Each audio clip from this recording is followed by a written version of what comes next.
সম্মানিত উপস্থিতি, আমরা গত 2 জুমা যাবৎ আলোচনা করছিলাম কবরের অবস্থা নিয়ে, যে আমাদের কবরে কেমন অবস্থা হবে, আমাদের পরিণতি কেমন হবে।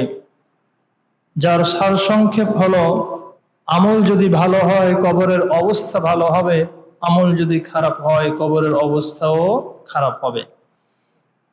আজকের জুমার সংক্ষিপ্ত বিষয় হলো, কিয়ামতের মাঠে আল্লাহ রাব্বুল আলামিন তার বিশেষ কিছু বান্দাকে ছায়ার ব্যবস্থা করবেন। ওই ছায়ার নিচে কারা কারা অবস্থান করবে, অর্থাৎ 7 শ্রেণীর মানুষ রয়েছে যাদেরকে আল্লাহ রাব্বুল আলামিন তার আরশে আজিমের ছায়ার নিচে অবস্থান দিবেন। ওই 7 শ্রেণীর মানুষ কারা? আজকের আলোচনার বিষয়বস্তু হলো এটি।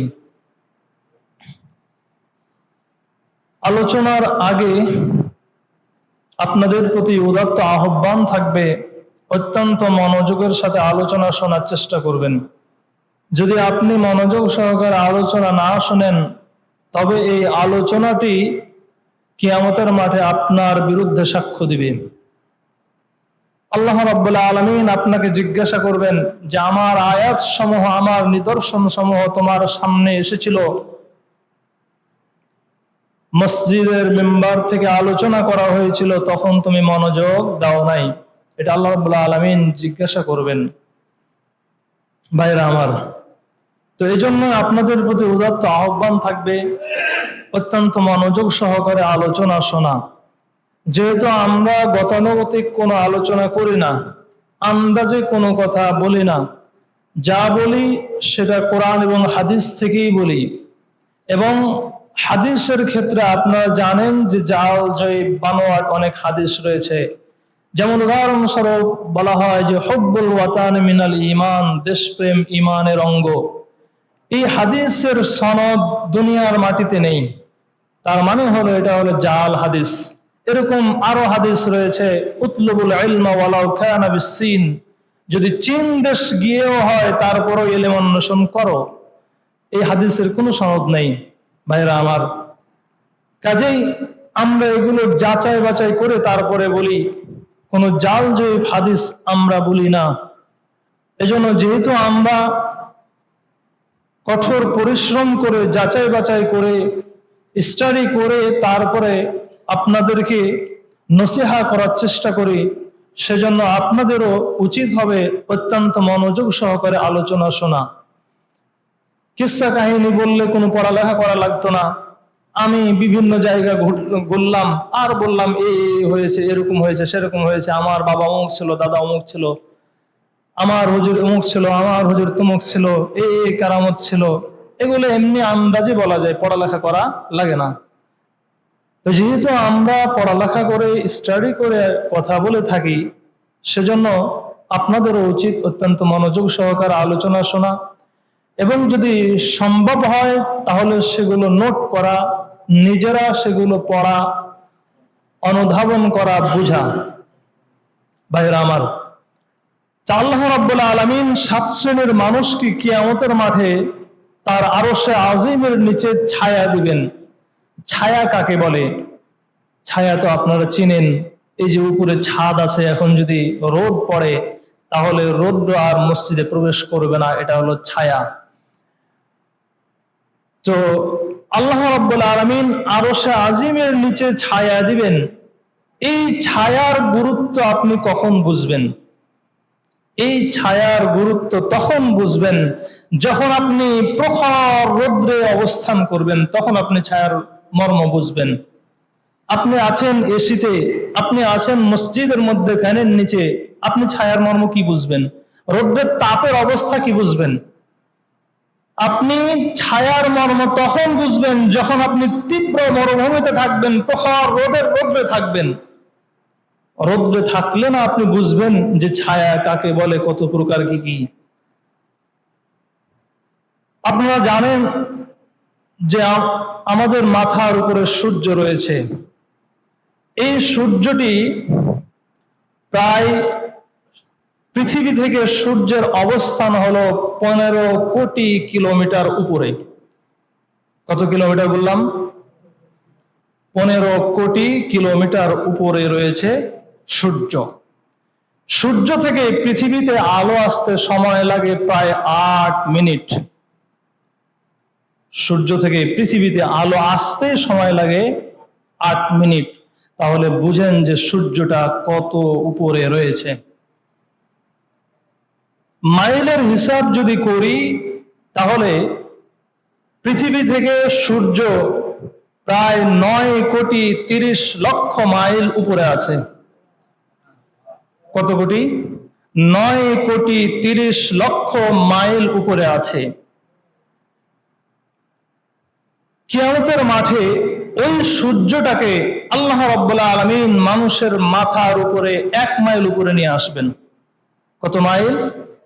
বর্তমানে কত মাইল উপরে আছে?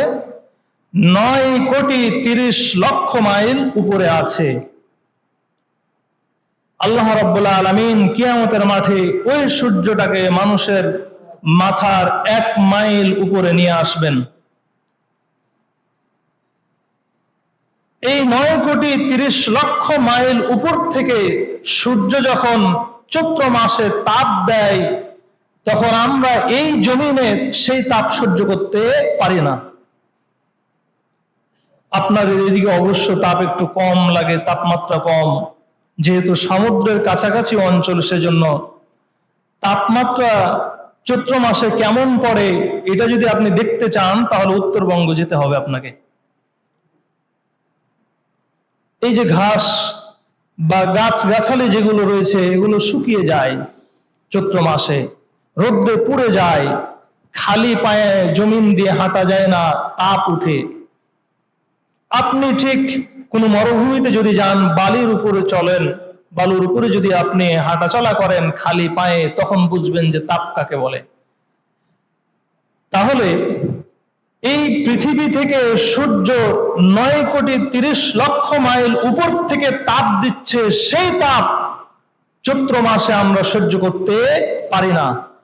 ওই সূর্যটাকে আল্লাহ রাব্বুল আলামিন কিয়ামতের মাঠে মানুষের মাথার 1 মাইল উপরে নিয়ে আসবেন। 1 মাইল যখন উপরে নিয়ে আসবেন, এখন যদি শরীর থেকে ঘাম বের হয় তখন কি রকম হবে বলেন তো? তখন শুধু শরীর থেকে ঘাম বের হবে না, মাথার মধ্য থেকে মগজগুলো পর্যন্ত গলে গলে পড়ে যাবে। এমন বিভীষিকাময় অবস্থা হবে কিয়ামতের মাঠে।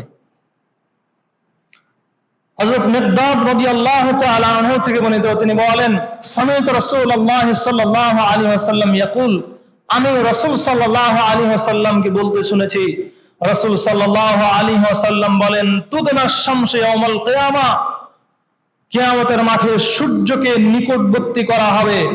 রাসূল সাল্লাল্লাহু আলাইহি ওয়াসাল্লাম বলছেন, তুদনা শামসু ইয়াউমাল কিয়ামাতে, সূর্যকে মানুষের নিকটবর্তী করা হবে। হাত্তা তাকুনা মিনহুম কামিকদারি মাইলিন, এমনকি 1 মাইল উপরে নিয়ে আসা হবে। পরিমাণটাও রাসূল সাল্লাল্লাহু আলাইহি ওয়াসাল্লাম বলে দিয়েছেন যে কিয়ামতের মাঠে সূর্যকে মানুষের মাথার 1 মাইল উপরে নিয়ে আসা হবে। যখন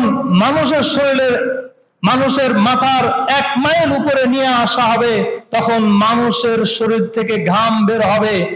রাসূল সাল্লাল্লাহু আলাইহি ওয়াসাল্লাম বলছেন, ফায়াকুনুন নাস আলা কদরি আমালিহিম ফিল আরক, মানুষ তার পাপ অনুযায়ী ঘামের মধ্যে থাকবে। কিয়ামতের মাঠে সূর্যকে মানুষের মাথার 1 মাইল উপরে নিয়ে আসা হবে। যখন 1 মাইল উপরে নিয়ে আসা হবে, তখন মানুষের শরীর থেকে ঘাম বের হবে। মানুষ তার পাপ অনুযায়ী ঘামের মধ্যে হাবুডুবু খাবে। ফামিনহুম মাইয়াকুনু ইলা রুকবাতাইহি, কারো ঘাম হবে টাকনু পর্যন্ত। ওয়ামিনহুম মাইয়াকুনু ইলা হাকওয়াইহি, কারো ঘাম হবে হাঁটু পর্যন্ত, কারো ঘাম হবে কোমর পর্যন্ত, কারো ঘাম হবে নাক পর্যন্ত, গলা পর্যন্ত।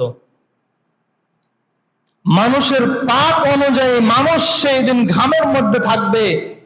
কারো ঘাম হবে হাঁটু পর্যন্ত, কারো ঘাম হবে টাকনু পর্যন্ত, কারো ঘাম হবে কোমর পর্যন্ত, কারো ঘাম হবে নাক পর্যন্ত।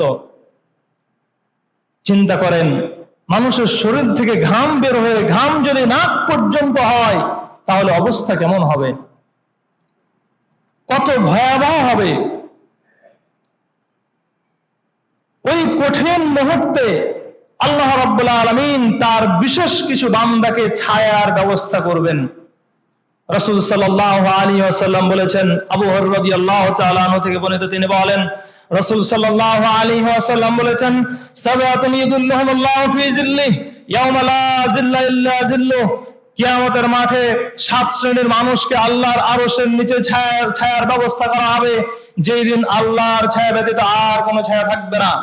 যেদিন আল্লাহর ছায়া ব্যতীত আর কোনো ছায়া থাকবে না, 7 শ্রেণীর মানুষকে সেই দিন ছায়ার ব্যবস্থা করা হবে। সেই দিন কত ভয়াবহ অবস্থা হবে। ওই 7 শ্রেণীর মানুষ কারা হবে তাদের বিবরণ আজকের জুমায় আলোচনা করব ইনশাআল্লাহ। তার 1 নম্বরে রাসূল সাল্লাল্লাহু আলাইহি ওয়াসাল্লাম বলেছেন, ইমামুন আদিল, ন্যায়পরায়ণ ইমাম, ন্যায়পরায়ণ নেতা। ইমাম মানে হলো নেতা, ইমাম মানে হলো মসজিদের ইমাম, ইমাম মানে হলো মেম্বার, ইমাম মানে হলো চেয়ারম্যান। এভাবে প্রত্যেকেই যারা দায়িত্বশীল, আপনিও একজন ইমাম, কেন আপনিও আপনার পরিবারের দায়িত্বশীল। এই হিসাবে প্রত্যেকেই দায়িত্বশীল, প্রত্যেকেই ইমাম। রাসূল সাল্লাল্লাহু আলাইহি ওয়াসাল্লাম বললেন, ইমামুন আদিল, ন্যায়পরায়ণ ইমাম। ন্যায়পরায়ণ ইমাম মানে যত দায়িত্বশীল রয়েছে যদি ন্যায়পরায়ণ হয়, তাহলে কিয়ামতের মাঠে সে আল্লাহর আরশের ছায়ার নিচে অবস্থান পাবে। ন্যায়পরায়ণ, ন্যায়পরায়ণ কাকে বলে? ন্যায়পরায়ণ কি উনি যে সামান্য কিছু সরকার থেকে কিছু মালামাল দেওয়া হলো, গম দেওয়া হলো, চাউল দেওয়া হলো, সে বস্তার বস্তা পাচার করে দিল, উনি কি ন্যায়পরায়ণ? ন্যায়পরায়ণ কি উনি যিনি খায় দায় ঘুরে ঘুরে তার পরিবারের খবর রাখে না, তার ছেলে মেয়ে নামাজ পড়ে কিনা সে খবর রাখে না, তার স্ত্রী পর্দা করে কিনা সে খবর রাখে না, উনি কি ন্যায়পরায়ণ? প্রশ্নই ওঠে না। রাসূল সাল্লাল্লাহু আলাইহি ওয়াসাল্লাম বললেন, ইমামুন আদিল, ন্যায়পরায়ণ ইমাম, ন্যায়পরায়ণ নেতা ওই কিয়ামতের মাঠে বিশেষ ছায়া অবস্থান করবেন। ভাইয়েরা আমার, আমরা প্রত্যেকেই দায়িত্বশীল, প্রত্যেকেই ইমাম। রাসূল সাল্লাল্লাহু আলাইহি ওয়াসাল্লাম বলেছেন, আলা কুল্লুকুম রাইন ওয়া কুল্লুকুম মাসউলুন আন রাইয়াতিহি। জেনে রাখো, সাবধান, প্রত্যেকেই দায়িত্বশীল, প্রত্যেকের দায়িত্ব সম্পর্কে জিজ্ঞাসা করা হবে। আমরা প্রত্যেকেই দায়িত্বশীল, এই দায়িত্ব সম্পর্কে আমাদের জিজ্ঞাসা করা হবে। এরপর রাসূল সাল্লাল্লাহু আলাইহি ওয়াসাল্লাম বলছেন, ওয়াল ইমামুল্লাযী আলান নাস রাইন ওয়া হুয়া মাসউলুন আন রাইয়াতিহি। একজন ইমাম, সেও দায়িত্বশীল, তার দায়িত্বের ব্যাপারে তাকে জিজ্ঞাসা করা হবে। আমি একজন মসজিদের খতিব, আমি একজন মসজিদের ইমাম, আমাকেও আমার দায়িত্বের ব্যাপারে জিজ্ঞাসা করা হবে। আমি আমার দায়িত্ব পালন করেছি কিনা এটাও আমাকে জিজ্ঞাসা করা হবে। নাকি আমি হককে গোপন করে তারপরে চলেছি কিনা, আমি মানুষের সাথে গোজামিল দিয়ে চলেছি কিনা, মানুষ যা চায় মানুষের মন মতো চলেছি কিনা, এটাও আমাকে জিজ্ঞাসা করা হবে। এজন্য আমি মানুষের চাইতে আল্লাহকে সবচেয়ে বেশি ভয় করি। আমি জীবনের সব কিছু ছেড়ে দিতে পারি, এই সমস্ত চাকরি বলেন, ব্যবসা বলেন, সব ছেড়ে দিতে পারি, তবে আমি কোরআন এবং হাদিস থেকে চুল পরিমাণ সরতে পারি না। ভাইয়েরা আমার, কারণ আমি একজন দায়িত্বশীল। এই দুনিয়ার জবাবদিহিতার চাইতে আখিরাতের জবাবদিহিতা আমার কাছে অনেক বড়। আখিরাতে আমাকে অবশ্যই ধরা হবে। অতএব আমি এই দুনিয়ায় সামান্য স্বার্থের বিনিময়ে আমি আখিরাতকে বিক্রি করতে পারি না। ভাইয়েরা আমার, রাসূল সাল্লাল্লাহু আলাইহি ওয়াসাল্লাম বললেন, ওয়াল ইমামুল্লাযী আলান নাস রাইন ওয়া হুয়া মাসউলুন আন রাইয়াতিহি। একজন ইমাম, একজন খতিব, উনিও দায়িত্বশীল, তাকেও তার দায়িত্বের ব্যাপারে জিজ্ঞাসা করা হবে। কেউ বাঁচতে পারবো না। এরপরে রাসূল সাল্লাল্লাহু আলাইহি ওয়াসাল্লাম বললেন, ওয়ার রাজুলু, ওই ব্যক্তিও দায়িত্বশীল তার পরিবারের ব্যাপারে। প্রত্যেকেরই পরিবার রয়েছে, প্রত্যেককেই জিজ্ঞাসা করা হবে। আমরা প্রত্যেকেই দায়িত্বশীল, এই দায়িত্বের ব্যাপারে জিজ্ঞাসা করা হবে। আমি আপনি, আমার আপনার পরিবার রয়েছে, আমাকে আপনাকেও জিজ্ঞাসা করা হবে যে আমার স্ত্রী পর্দা করে কিনা, আমার স্ত্রী 5 ওয়াক্ত সালাত আদায় করে কিনা, আমার স্ত্রী রমজান মাসের সিয়াম পালন করে কিনা, আমার ছেলে মেয়ে নামাজ পড়ে কিনা, এটাও আমাকে জিজ্ঞাসা করা হবে। ভাইরা আমার, এরপর রাসূল সাল্লাল্লাহু আলাইহি ওয়াসাল্লাম বলছেন, ওয়াল মারআতু রাইয়াতুন আলা বাইতি যাওজিহা। আপনার স্ত্রী, আমার স্ত্রী, সেও একজন দায়িত্বশীলা, তাকেও তার দায়িত্বের ব্যাপারে জিজ্ঞাসা করা হবে। আমার স্ত্রী আপনার স্ত্রীকেও জিজ্ঞাসা করা হবে, আমার স্ত্রী আপনার স্ত্রী আমার আপনার পরিবার সংরক্ষণ করেছে কিনা, আমার আপনার অনুপস্থিতিতে সে পরিবারের টাকা সে খরচ করে দিয়েছে কিনা, সে ফালতু ভাবে খরচ করেছে কিনা, সে সন্তানকে ঠিক মতো লালন পালন করে কিনা, সে সন্তানকে দিন শিক্ষা দেয় কিনা, এটাও তাকে জিজ্ঞাসা করা হবে।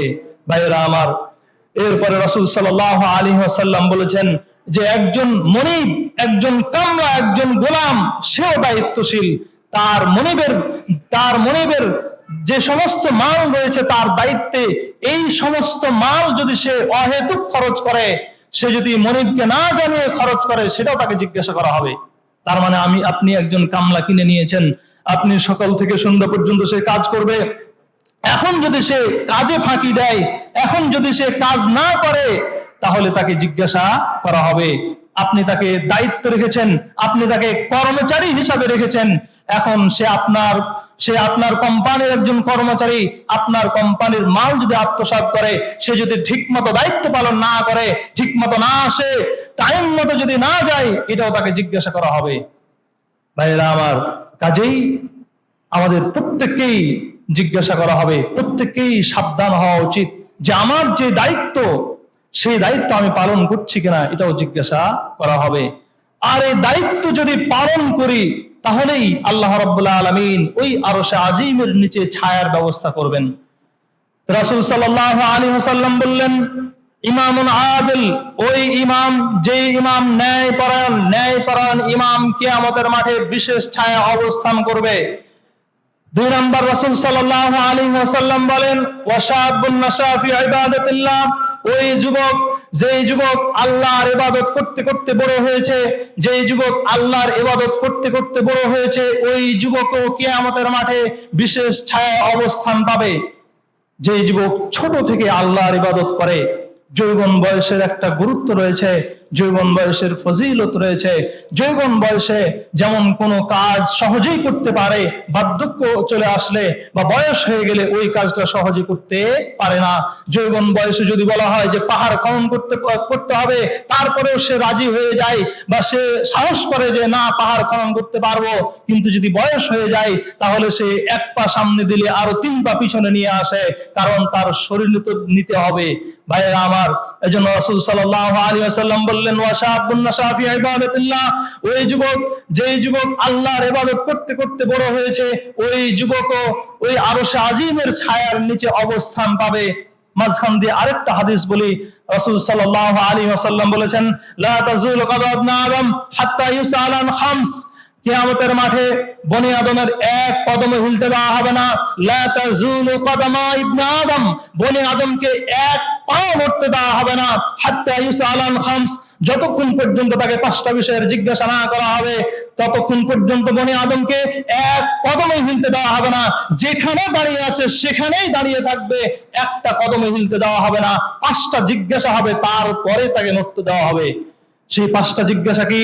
রাসূল সাল্লাল্লাহু আলাইহি ওয়াসাল্লাম বলেন, আন উমরি ফিমা আফনা, তার পুরো বয়স তাকে জিজ্ঞাসা করা হবে। সে পুরো বয়স কি করেছে? তাকে 60 বছর, 70 বছর, 100 বছরের হায়াত দেওয়া হয়েছিল। সে 100 বছরে কি করেছে? কতটুকু ভালো কাজ করেছে, কতটুকু খারাপ কাজ করেছে, পুরো 100 বছরের হিসাব দিতে হবে। যতক্ষণ পর্যন্ত হিসাব দিতে পারবে না, ততক্ষণ পর্যন্ত 1 কদমে হিলতে দেওয়া হবে না। আপনাকে যদি বলা হয় যে আপনি গত 1 মাসের হিসাব দেন, হিসাব দিতে পারবেন? হিসাব দিতে পারবেন? গত 1 মাসে আপনি কি করেছেন, কতটা ভালো কাজ করেছেন, কতটা খারাপ কাজ করেছেন? যদি আপনার কাছে হিসাব না হয়, হিসাব দিতে পারবেন? হিসাব দিতে পারবেন না। সেখানে আল্লাহ রাব্বুল আলামিন পুরো বয়সের হিসাব নেবেন, পুরো বয়সে কি কি করেছেন। আপনি যদি অস্বীকার করেন, আপনি যদি বলেন, আল্লাহ যদি বলেন যে না তুমি এই গুনাহ করেছো, আপনি যদি বলেন যে না আল্লাহ আমি এটা করি নাই, তখন আপনার হাত সাক্ষ্য দিবে, পা কথা বলবে, হাত কথা বলবে, যেখানে যেখানে জমিন সাক্ষ্য দিবে, যেই জায়গায় অন্যায় করেছেন ওই জায়গায় সাক্ষ্য দিবে। আপনার মুখকে সেলাই করে দেওয়া হবে, আপনার মুখ থেকে কোনো কথাই শোনা হবে না। ভাইরা আমার, রাসূল সাল্লাল্লাহু আলাইহি ওয়াসাল্লাম বললেন তার পুরো বয়স তাকে জিজ্ঞাসা করা হবে, সে পুরো বয়সে কি করেছে। 2 নাম্বার, রাসূল সাল্লাল্লাহু আলাইহি ওয়াসাল্লাম বলেন, ওয়ান সাবাবিহি ফীমা আবলা, তার যৌবনকাল তাকে জিজ্ঞাসা করা হবে যৌবনকাল সে কোন পথে ব্যয় করেছে, যৌবনকাল কিভাবে ব্যয় করেছে এটাও তাকে জিজ্ঞাসা করা হবে। বলেন তো পুরো বয়সের মাঝেই তো যৌবনকাল ছিল, যৌবনকালকে আলাদা আবার কেন উল্লেখ করলেন? পুরো বয়সের মাঝেই তো যৌবনকাল ছিল, পুরো বয়সের মধ্যেই তো যৌবনকাল ছিল, কিন্তু যৌবনকালকে আবার আলাদা করে উল্লেখ করলেন কেন? ওয়ান শাবাবিহি ফীমা আবলা, তার যৌবনকাল সম্পর্কে জিজ্ঞাসা করা হবে সে যৌবনকাল কিভাবে অতিবাহিত করেছে। তার মানে বোঝা যায় যে যৌবনকাল হলো একটি গুরুত্বপূর্ণ সময়, যৌবনকালের গুরুত্ব রয়েছে। এই যৌবনকালে যে ব্যক্তি আল্লাহর ইবাদত করতে করতে বড় হবে, ওই ব্যক্তিকে আল্লাহ রাব্বুল আলামিন আরশে আজিমের ছায়ার নিচে অবস্থান দিবেন।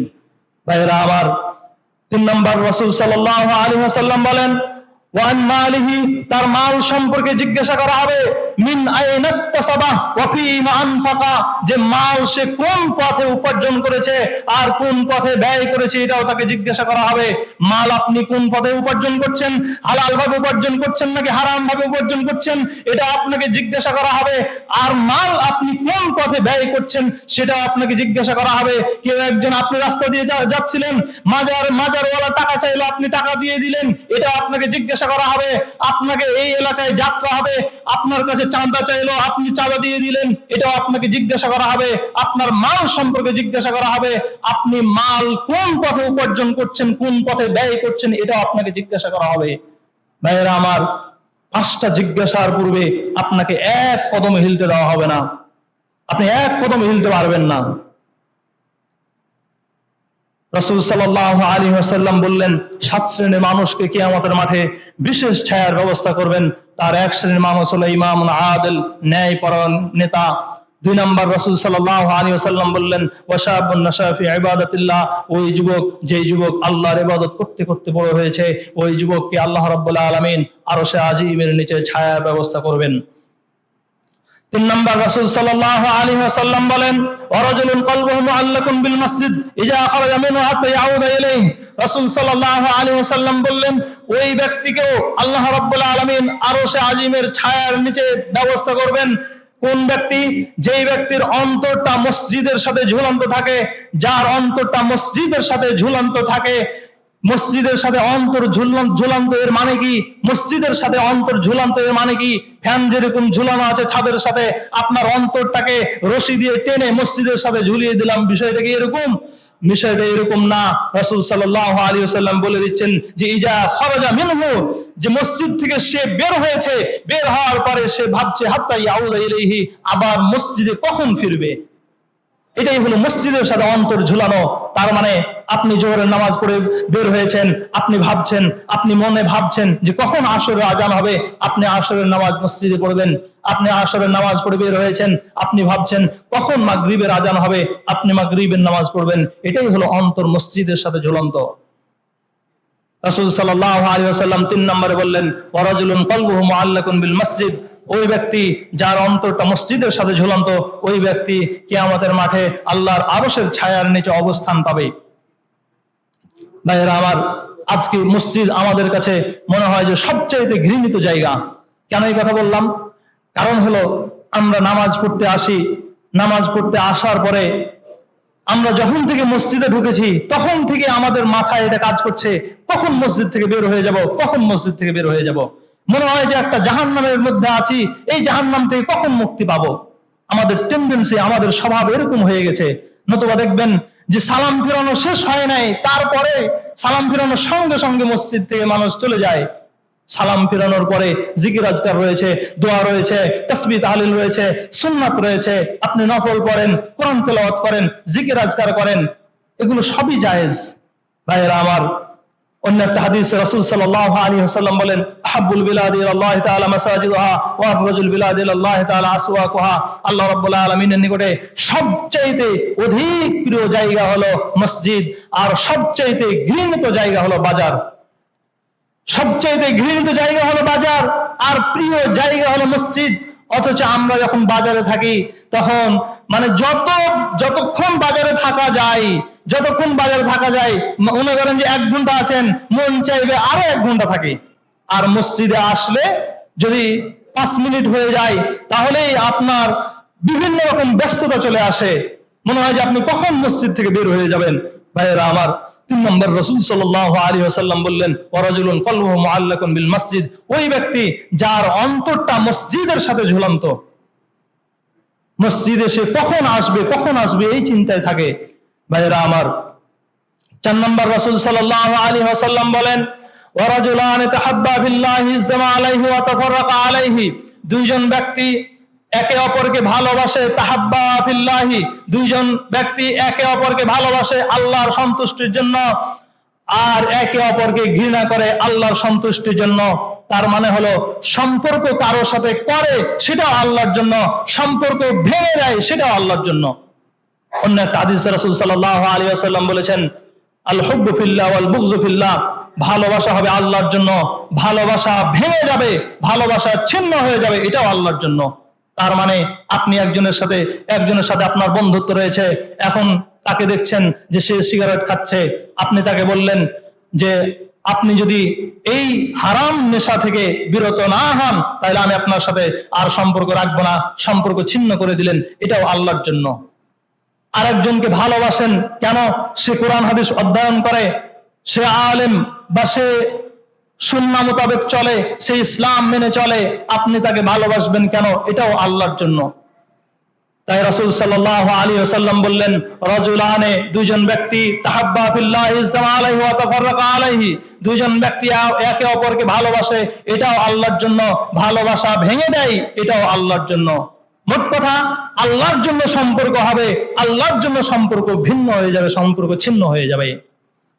এরপরে 5 নম্বরে রাসূল সাল্লাল্লাহু আলাইহি ওয়াসাল্লাম বলেন, ওয়ারাজুলুন যাকারাল্লাহ খালিয়ান ফাফাজাত আইনা, ওয়ারাজুলুন, এমন একজন ব্যক্তি, যাকারাল্লাহ, যে ব্যক্তি আল্লাহ রাব্বুল আলামিনকে স্মরণ করে, খালিয়ান, নির্জনে আল্লাহ রাব্বুল আলামিনকে ডাকে, এরপরে ডাকতে ডাকতে ফাফাজাত আইনা, তার 2 চক্ষু দিয়ে অশ্রু প্রবাহিত হয়, 2 চক্ষু দিয়ে অশ্রু প্রবাহিত হয়। চোখের অশ্রুর অনেক দাম রয়েছে। আপনার পিতা মারা গেছেন, আপনি কান্নাকাটি করছেন, সকাল থেকে সন্ধ্যা পর্যন্ত কান্নাকাটি করছেন, 1 মাস যাবৎ কান্নাকাটি করছেন। আপনি যে চোখের পানি ফেললেন, এই চোখের পানির মূল্য রয়েছে, পিতার ভালোবাসার জন্য মূল্য রয়েছে, তবে ওই পরিমাণ নেই যেই পরিমাণ আল্লাহর ভয়ে কেঁদে চোখের পানি বের হবে। আল্লাহর ভয়ে কেঁদে ওই চোখের পানি, আর আপনার বাবা মারা গেছে, আপনার স্ত্রী মারা গেছে, সেজন্য আপনি কান্নাকাটি করছেন, চোখের পানি বের করছেন, এই 2 চোখের পানি এক নয়। ভাইয়েরা আমার, আবু হুরায়রা রাদিয়াল্লাহু তাআলা আনহু থেকে বর্ণিত, তিনি বলেন, রাসূল সাল্লাল্লাহু আলাইহি ওয়াসাল্লাম বলেছেন, লা ইয়ালিজুন নার মান বাকা মিন খাশিয়াতিল্লাহ, ওই চক্ষু কখনো জাহান্নামে যাবে না যেই চক্ষু আল্লাহর ভয়ে কাঁদে। বাকা মিন খাশিয়াতিল্লাহ, আল্লাহর ভয়ে যেই চক্ষু কাঁদে, সেই চক্ষু কখনো জাহান্নামে যাবে না।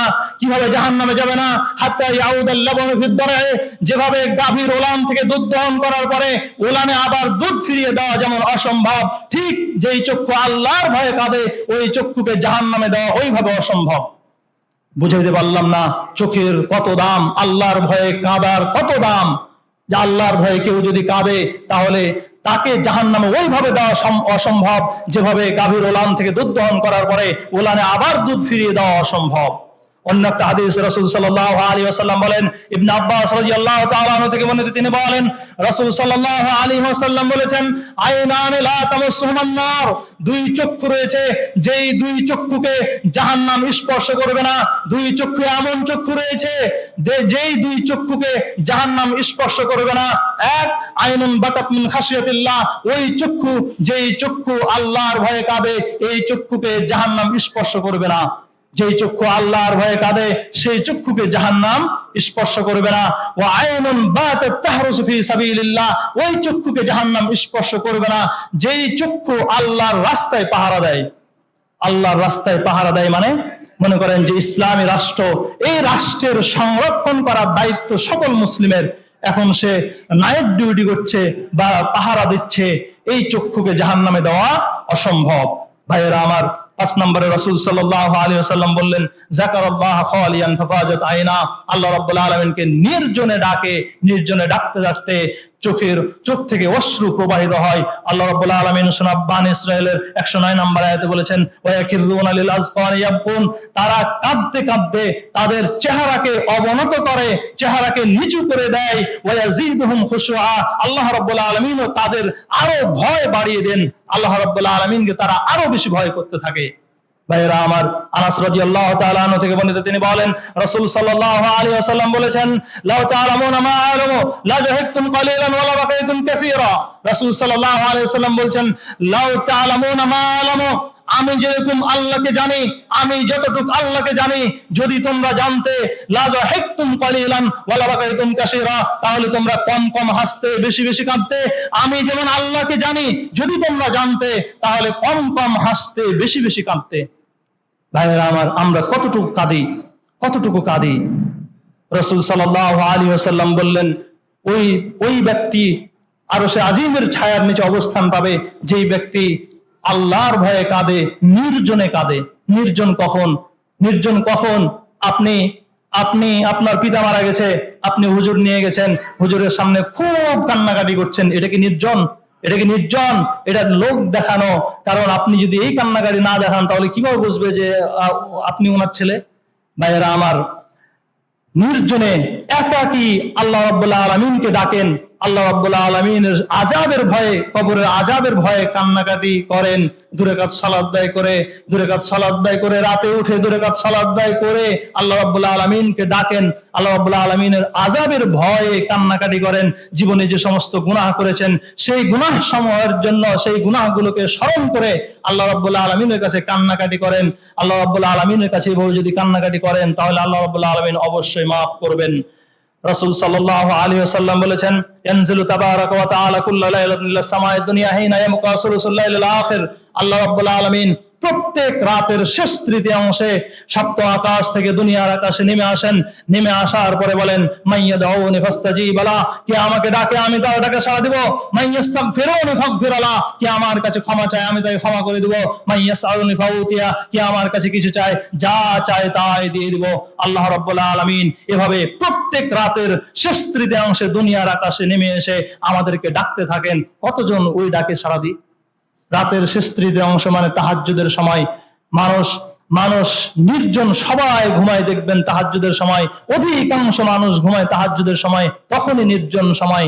রাসূল সাল্লাল্লাহু আলাইহি ওয়াসাল্লাম এই হাদিসের মধ্যে বললেন, যে ব্যক্তি নির্জনে আল্লাহর ভয়ে কাঁদে, এই ব্যক্তিকে আল্লাহ রাব্বুল আলামিন কিয়ামতের মাঠে আরশে আজিমের নিচে ছায়ার ব্যবস্থা করবেন। 6 নম্বরে রাসূল সাল্লাল্লাহু আলাইহি ওয়াসাল্লাম বলেন, ওয়ারাজুলুন দাআতহু ইমরাতুন যাতু হাসবি ওয়া জামালিন ফাকালা ইন্নী আখাফুল্লাহ, ওই ব্যক্তিকে আল্লাহ রাব্বুল আলামিন আরশে আজিমের ছায়ার নিচে অবস্থান দিবেন। কোন ব্যক্তি? যেই ব্যক্তিকে সম্ভ্রান্ত পরিবার, উঁচু বংশীয় মহিলা, সুন্দরী মহিলা তাকে জেনার অফার করলো, জেনার জন্য প্রস্তাব দিল, আর সে বলল, ইন্নী আখাফুল্লাহ, আমি আল্লাহকে ভয় করি, আমি তোমার এই প্রস্তাবে রাজি না, আমি তোমার সাথে একমত না, আমি আল্লাহকে ভয় করি। এই কথা, এই বাক্য যে ব্যক্তি বলতে পারবে, আল্লাহ রাব্বুল আলামিন তাকে আরশে আজিমের ছায়ার নিচে অবস্থান দিবেন।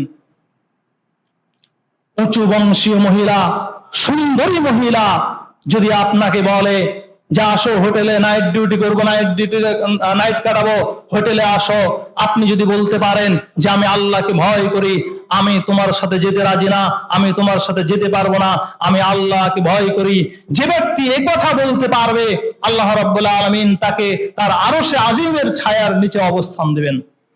7 নম্বর, রাসূল সাল্লাল্লাহু আলাইহি ওয়াসাল্লাম বললেন, ওয়ারাজুলুন তাসাদ্দাকা বিসাদাকাতিন ফাখফাহা হাত্তা লা তা'লামা শিমালুহু মা তুনফিকু বিয়ামিনিহি, ওই ব্যক্তিকে আল্লাহ রাব্বুল আলামিন আরশে আজিমের ছায়ার নিচে অবস্থান দিবেন। কোন ব্যক্তি? যে ব্যক্তি সাদাকা করে, দান করে, হাত্তা লা তা'লামা শিমালুহু মা তুনফিকু বিয়ামিনিহি, এমন ভাবে দান করে যে তার ডান হাত কি দান করেছে বাম হাত জানে না, বাম হাত জানে না ডান হাত কি দান করেছে, তার মানে হলো গোপনে দান করেছে। যে ব্যক্তি গোপনে দান করে, আল্লাহ রাব্বুল আলামিন তাকে আরশে আজিমের ছায়ার নিচে অবস্থান দিবেন।